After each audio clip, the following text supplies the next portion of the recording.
తినడానికి ఏమైనా తీసుకురమ్మంటావా? ముందు దశరథ్ గారికి ఎలా ఉందో చెప్పండి. అవన్నీ ఎస్ఐ గారు వచ్చాక చెప్తారు. అక్కడ ఆ మనిషి లేచే వరకు నువ్వు తినకుండా ఉంటావా ఏంటి? ఆయన నాకు తండ్రి లాంటి మనిషి. అందుకే చాలా జాగ్రత్తగా గుండెల్లో కాల్చావు. ఈ లోకమే అలా ఉంది. ఎవరినైతే మనం చేరదీస్తామో వాళ్లే మనకు ద్రోహం చేస్తారు.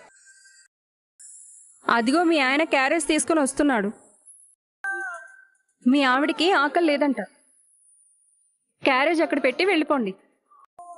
ఎప్పుడు ఆకలేస్తే అప్పుడు తింటుంది. కొన్ని గుర్తొస్తే ఆకలి చచ్చిపోవచ్చండి, కానీ కొందరిని చూస్తే ఆకలి గుర్తు రావచ్చు.